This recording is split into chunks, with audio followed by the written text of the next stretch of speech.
செங்கல்பட்டு மாவட்டம் மதுராந்தகம் அருகே 14 வயது சிறுமியை கடத்தி கூட்டு பாலியல் வன்கொடுமை செய்துள்ளார்கள். 14 வயது சிறுமியை கடத்தி இரவு முழுவதும் கொடூரமான முறையில் காம கொடூரர்கள் அந்த பெண்ணை சித்திரவதை செய்திருக்கிறார்கள். அந்த பெண்ணானவர் அதிகாலையில் அவர்களிடத்திலிருந்து தப்பித்து பொதுமக்கள் உதவியுடன் அரசு மருத்துவமனையில் அனுமதிக்கப்பட்டுள்ளார்.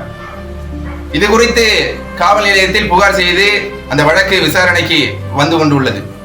அதே போன்று குமாரபாளையத்தில் 7 வயது சிறுமியை ஒருவன் ரத்தம் கொட்டியவாறு கூட்டு பாலியல் வன்கொடுமை செய்துவிட்டு அந்த சிறுமியானவள் ரத்தம் கொட்டியவாறு அழுது கொண்டே வந்துள்ளார். இது குறித்து அந்த பொதுமக்கள் அறிந்து குற்றவாளியை அடித்து காவல் நிலையத்தில் ஒப்படைத்திருக்கிறார்கள். அதே போன்று கிருஷ்ணகிரி மாவட்டம் ஆஞ்செட்டி பகுதியில் 2 வயது குழந்தை உயிரிழப்பு ஏற்பட்டுள்ளது.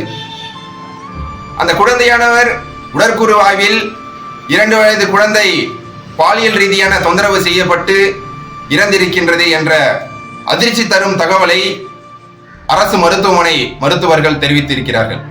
அது தொடர்ந்து வழக்கு பதிவு செய்து அந்த குற்றவாளியை கைது செய்திருக்கிறார்கள்.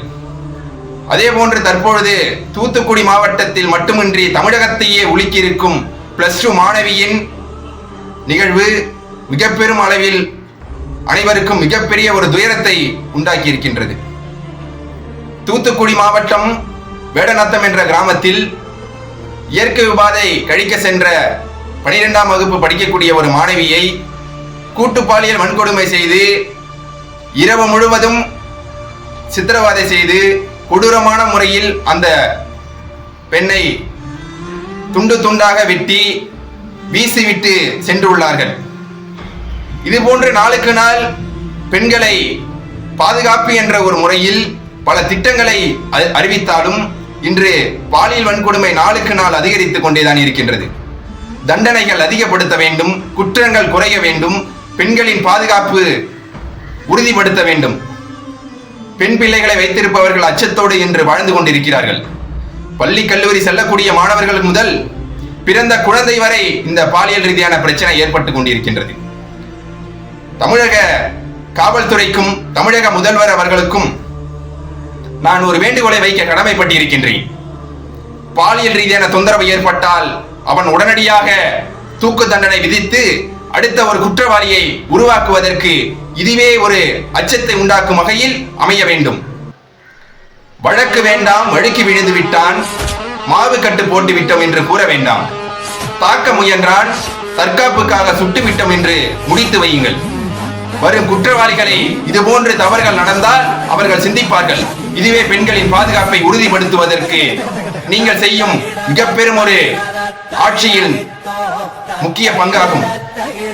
தேர்தல் நேரத்தில் மட்டுமின்றி பொது வாழ்க்கையிலும் பெண்கள் சுதந்திரமாக திரிய வேண்டும் என்றால் இலவசம் என்ற குறித்து பெண்களை நீங்கள் வாக்குக்காக நீங்கள் சேகரிக்க வேண்டாம். பெண்களை விழித்துக் கொள்ளுங்கள். உங்களுக்கான இலவசம் என்ற ஒரு முறையில் இன்று மிக பெரும் ஒரு வன்கொடுமை நடந்து கொண்டிருக்கின்றது. உங்களுக்கான பாதுகாப்பை உறுதிப்படுத்திவிட்டு இலவச திட்டத்திற்கு நீங்கள் தயாராகுங்கள். அதற்கு தமிழ்நாடு அரசு முறையான ஒரு சட்டத்தை இயற்றி தண்டனையை அதிகபட்ச தண்டனையாக அவர்களுக்கு தூக்கு தண்டனை தமிழ்நாட்டில் தூத்துக்குடி பிரச்சனையில் ஏற்பட்டுள்ள குற்றவாளிக்கு விதிக்க வேண்டும். இதுவே தமிழகத்தில் முதலும் கடைசியுமாக இருக்க வேண்டும் என்ற செய்தியை பரமகுரு சமூகத்தின் ஆர்வலரும் தமிழ் தேசிய பற்றாளரும் இந்த பதிவினை பதிவிடுகின்றேன். நன்றி, வணக்கம்.